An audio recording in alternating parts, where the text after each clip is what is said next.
is CTV News. Good evening, I'm Sanjay. Maru. Thanks for joining us. New tonight, we're learning two men who live in Windsor have been arrested by police, accused in a violent carjacking that started in Brampton. Police say back in May, a man trying to sell his Dodge Challenger on Facebook Marketplace was stabbed in the throat during a test drive. The suspects driving off with the vehicle, which was recovered in Windsor the following day. After a months-long investigation, 22-year-old Simranjeet Singh and 20-year-old Partik Ehitan, both of Windsor, were arrested September 11th. They're facing several charges, including robbery, aggravated assault, and attempted murder. Both remain held in custody following a bail hearing. Some major news coming out of the entertainment world tonight. ABC says it's taking Jimmy Kimmel Live off the air indefinitely after the host suggested on Monday's show that Charlie Kirk's alleged killer might have been a pro-Trump Republican. The MAGA gang desperately trying to characterize this kid who murdered Charlie Kirk as anything other than one of them. The announcement coming after Nexstar, a major operator of ABC stations, said it would not broadcast the show, quote, for the foreseeable future. And as FCC Chair Brendan Carr told a right-wing podcaster that his government agency could move to revoke ABC affiliate licenses as a way to force the network to punish Kimmel. Carr also urging local broadcasters to stop airing the show on ABC. In its place, Jimmy Kimmel Live will be preempted by other ABC programming. Turning now to a big bust at the Ambassador Bridge with hundreds of kilos of cocaine stopped from coming into Canada. U.S. Customs and Border Protection officers flagging a trailer for inspection. Inside, they say, were boxes and duffel bags packed with bricks of cocaine, more than 470 kilograms in all. The truck and trailer were taken, and a citizen of India now faces federal prosecution. Officials say this is part of a much bigger fight, with the Detroit field office already seizing more than 4,000 pounds of cocaine so far this fiscal year. Two Windsor residents have been convicted under Ontario's Animal Welfare Services Act. In court last month, Andrew Martins and Shannon Tanita admitted to, quote, letting an animal be in distress, each pleading guilty to one count. The judge fined them $500 apiece and ordered lifetime bans on owning, caring for, or even living with animals. Well, Windsor's Police Services Board has a new member, and he says he's ready to represent the voices of this community. I will not disclose any information obtained by me in the course of my duties as a board member with the Windsor Police Service Board, except as I may be authorized or required by law.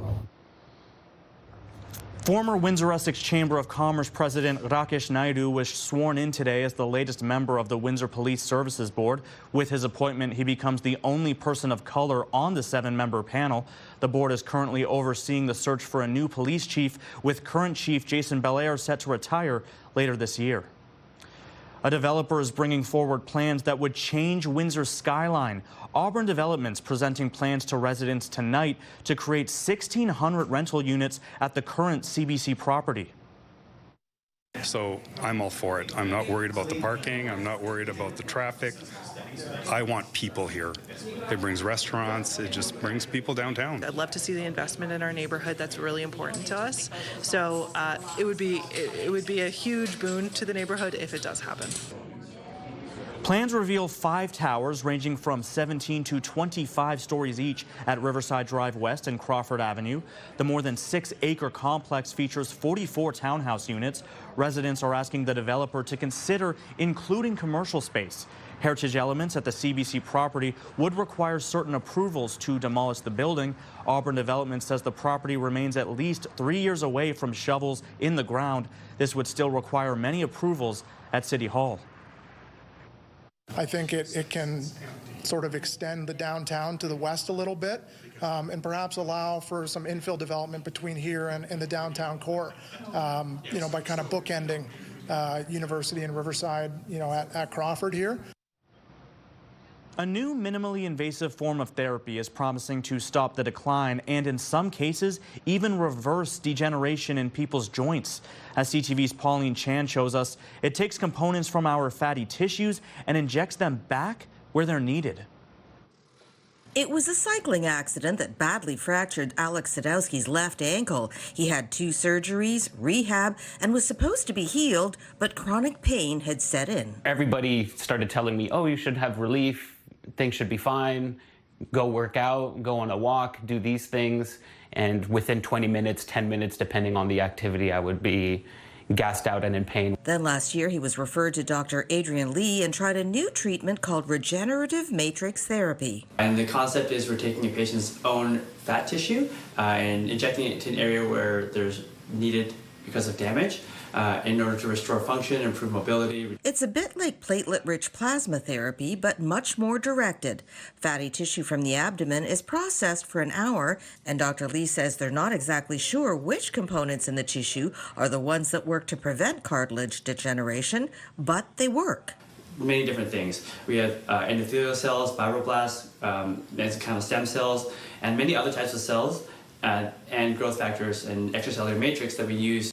The treatment can be used on shoulders, ankles, hips, and especially on knees. The best candidates for regenerative matrix therapy tend to be patients who have moderate osteoarthritis, but are otherwise active and want to stay active. At one time, these movements would have been excruciating for Alex. Now he has full mobility in his ankle. 100% is tough to gauge after being in chronic pain for so long, but I will definitely say I've never felt this level of freedom since before the accident. The procedure is not covered by OHIP and can cost several $1,000s per injection.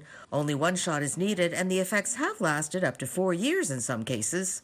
Right now, there are 3 clinics in Ontario performing regenerative matrix therapy, and 1 more opening soon in Calgary. Pauline Chan, CTV News. Ontario is looking at giving several different types of health professionals more authority, including allowing psychologists to prescribe antidepressants and allowing pharmacists to perform testing for strep throat. Ontario's health minister says expanding the scopes of practice for health professionals will ease pressure on other parts of the healthcare system and increase access to care.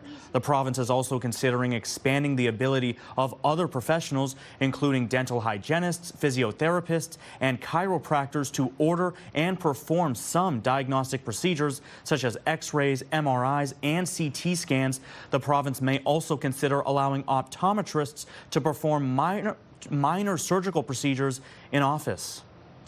While there were plenty of fireworks today during question period, Prime Minister Mark Carney was back, and Conservative leader Pierre Poilievre pushing the Liberals on the upcoming budget. Poilievre says the Carney government has introduced $40 billion of additional spending in 6 months.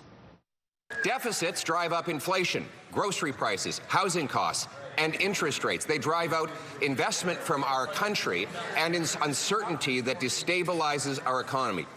That's why every other prime minister in Canadian history has announced the deficit at the beginning of the fiscal year. We're 6 months in.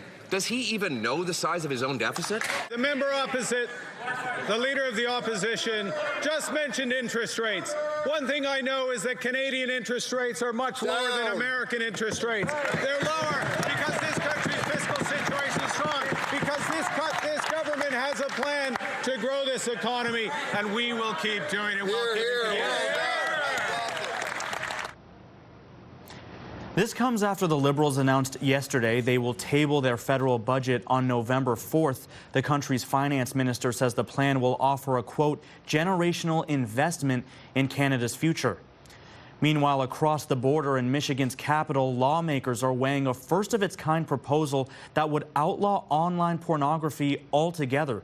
The bill, called the Anti-Corruption of Public Morals Act, would make it illegal to view or distribute porn with penalties for violators. It's sponsored by a Republican representative and 5 GOP colleagues who argue pornography damages marriages and fuels trafficking. It's had its first reading and now moves to the House Judiciary Committee. Turning now to a bizarre and extremely dangerous incident in Ontario. A 21-year-old man from Toronto is facing a number of charges after a car was seen driving in the wrong direction on Highway 401. This scary situation unfolding on the 401 in Milton, about 45 minutes west of Toronto. On Sunday, September 7th, a vehicle can clearly be seen heading east. My goodness, in the westbound lanes. No one was injured, but OPP say this could have ended in tragedy. A 21-year-old driver from Toronto is facing charges of dangerous driving, failing to remain, and driving on the wrong way of a divided highway. Well, back at home, it was a dream come true for a young Windsor boy thanks to the Make-A-Wish program. 8-year-old Aboudi trading in the school bus for a police cruiser, getting a hero's welcome at Windsor Police Headquarters. CTV's Chris Campbell has more from the honorary officer's big day. It was no ordinary start to the day outside Windsor Police Headquarters, where 8-year-old Aboudi and his family rolled up in style, escorted by a convoy and given a proper salute.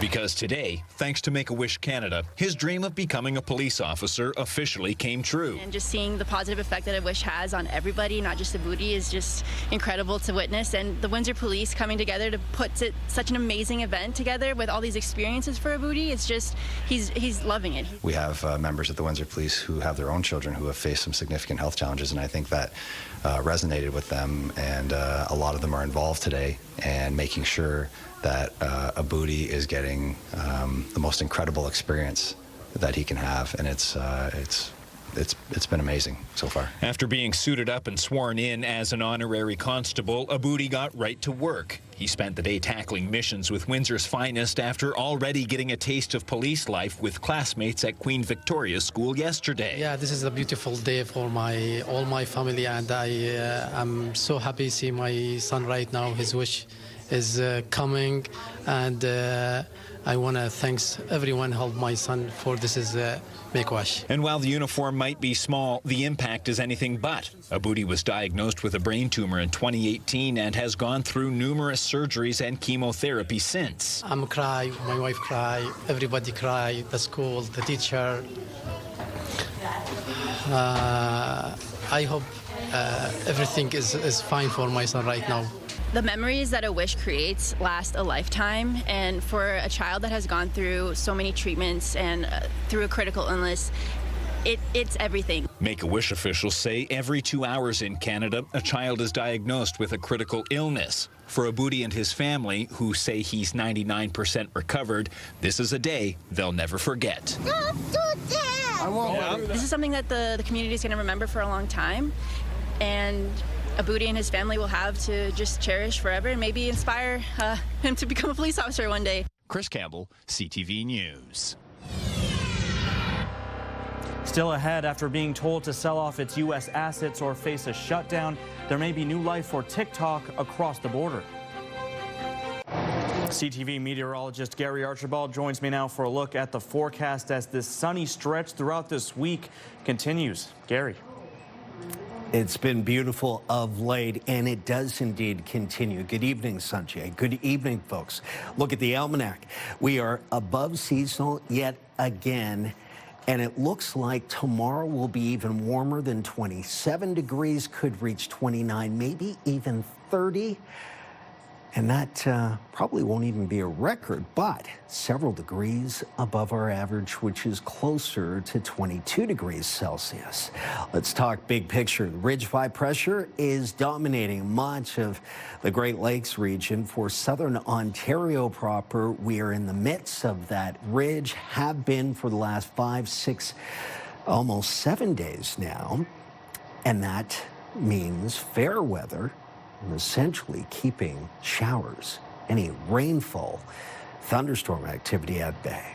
Most of it's been on the perimeter of that ridge, and that's been good news. The timing for weekend and, well, weekday events not interrupted by inclement weather, and that's also great for some of the weddings I've been seeing over the weekends over the last couple of weeks. Weather's just been most agreeable. Tonight is another agreeable evening.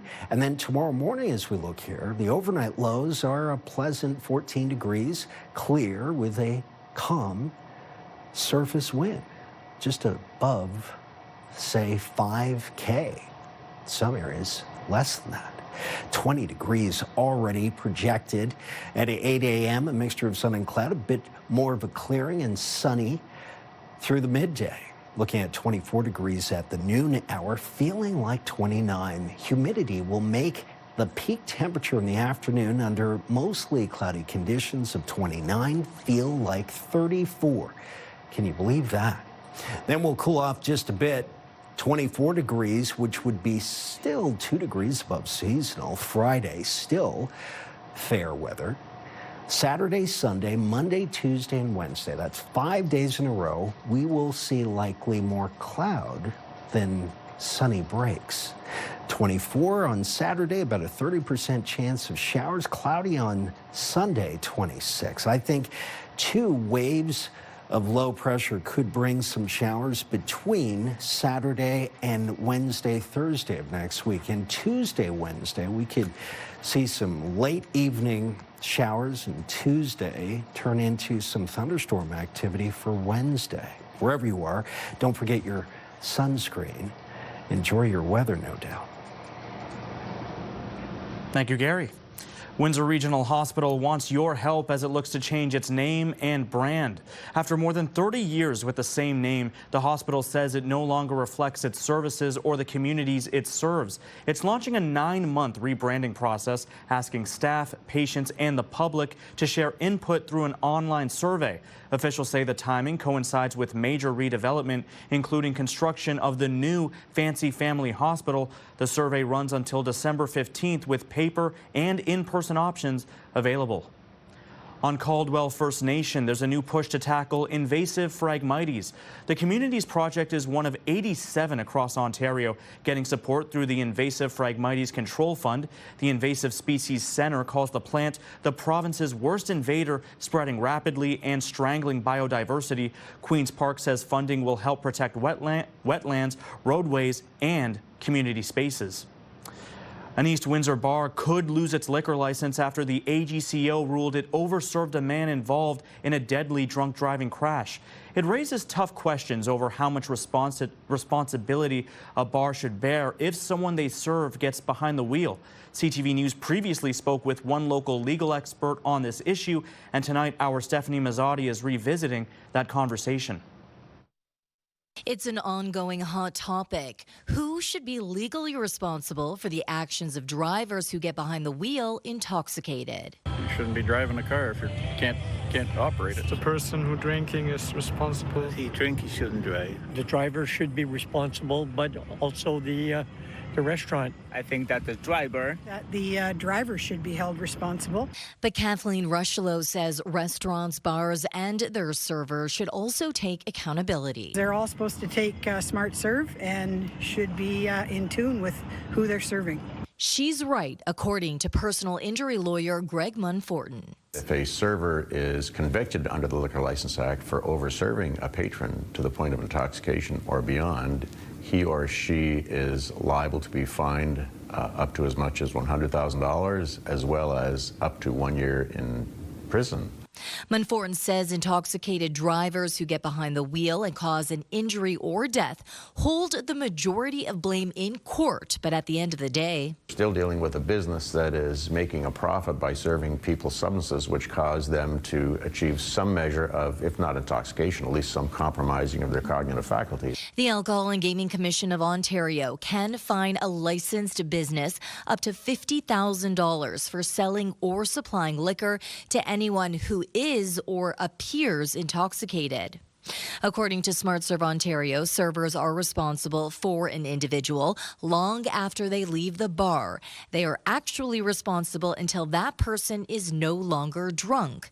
Munforton's message to drivers: just don't drink and drive. If you cause an injury and a court concludes that you were intoxicated, that could very likely also compromise your own insurance coverage. That will give your insurance company the argument that they are entitled to deny coverage for you, in which case you could end up losing your house, your job, you could lose everything. I still think the restaurant should be held responsible, but it's also the person that's doing the drinking. Like, there's no excuse for drinking and driving. Mm-hmm. There's all sorts of places and people that you can call and you should not get into a vehicle. Windsor police officials say you at home can also play a role in keeping roadways safe by contacting 911 immediately if you suspect an impaired driver on the road.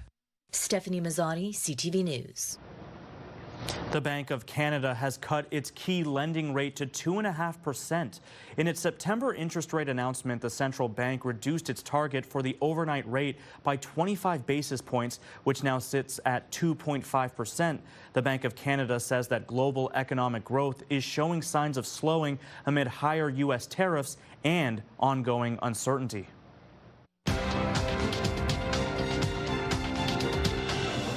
Canada's main stock index finishing narrowly in positive territory today.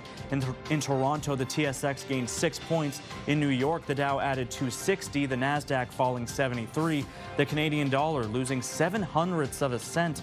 On commodity markets, gold dropping $7 an ounce, while oil is down 46 cents a barrel. Would you text your ex for $10,000? 89X is back. Listen for the keywords and text your ex. It's never been more rewarding to get back with your ex. Only on Windsor's Alternative, 89X. A popular food vendor in Detroit is trading her barbecue tongs for handcuffs this weekend, with police arresting the owner of a viral hot dog stand on a felony charge. Listen, it's closed for business. Ma'am, I'll tell you what, we can do it a different way. I'll tell you what, put your hands behind your back, you're detained. Doppy's Fire Hot Dogs, a TikTok sensation for its Mexican-style hot dogs, draws crowds from Windsor and Metro Detroit. But body cam video shows a September 14th shift turning into a police confrontation.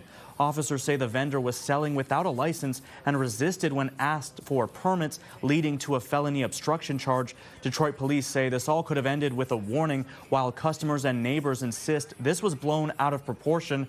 Co-owner Ruiz is now out on bond as the case moves through court.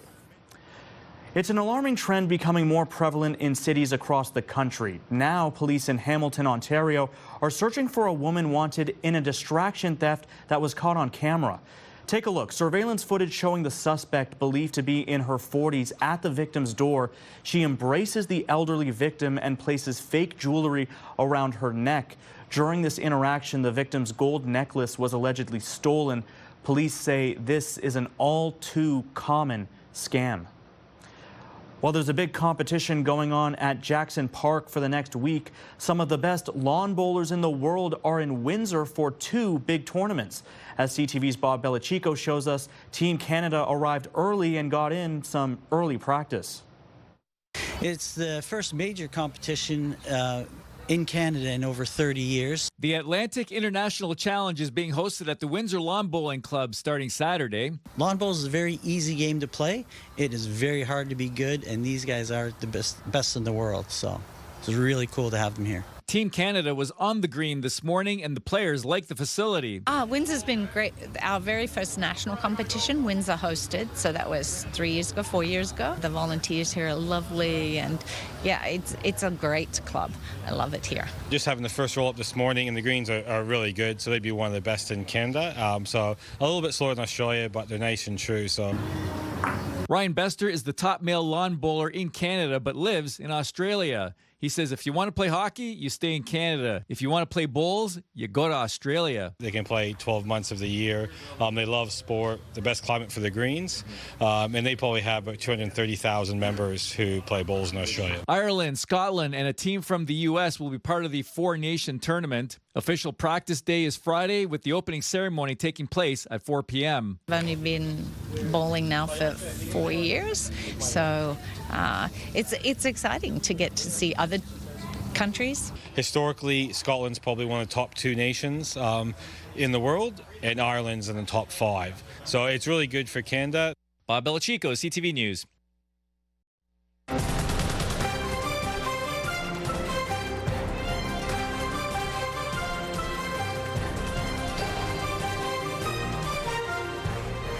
U.S. President Donald Trump says a deal is done to keep TikTok in the U.S.